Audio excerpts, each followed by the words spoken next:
झारखंड में रामनवमी के दिन रोपवे अटकने से 48 लोग 200 फीट ऊंचाई पर अटक गए थे, जिन्हें बड़ी मुश्किल से एक रेस्क्यू ऑपरेशन में बाहर निकाला गया। इस हादसे में 3 लोगों की मौत हो गई और बाकियों को सुरक्षित निकाल लिया गया है। 2 लोगों की मौत रेस्क्यू ऑपरेशन के दौरान हेलीकॉप्टर की रस्सी टूटने से हुई थी।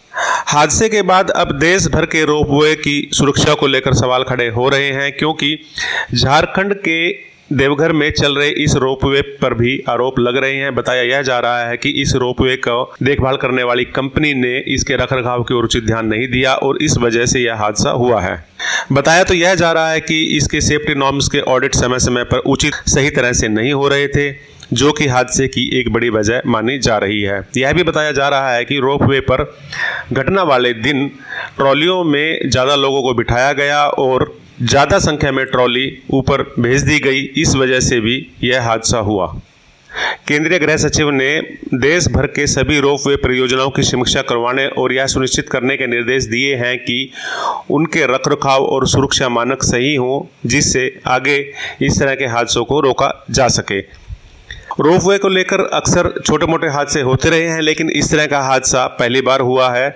हरियाणा में भी पिंजौर के पास इस तरह का एक रोपवे है और कई साल पहले वहां भी हादसा हुआ था।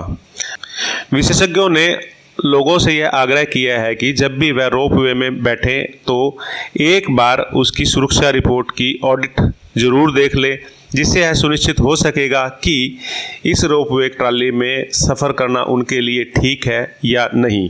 गृह मंत्रालय ने अपने पत्र में यह भी कहा कि देश के सभी रोपवे पर अब इस तरह के इंतजाम भी होने चाहिए कि यदि हादसा हो जाए तो उसे तुरंत राहत और बचाव कार्य शुरू किया जा सके। गृह मंत्रालय की इन आदेशों के पीछे कोशिश यह है कि रोपवे पर सफ़र करने वालों को ज़्यादा से ज़्यादा सुरक्षा पहुँचाई जाए और हादसा हो तो तुरंत बचाव कार्य भी शुरू किया जा सके।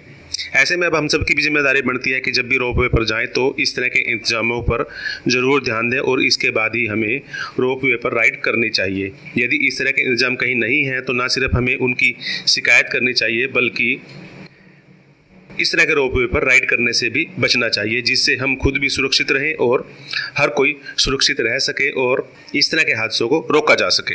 धन्यवाद। जय हिंद।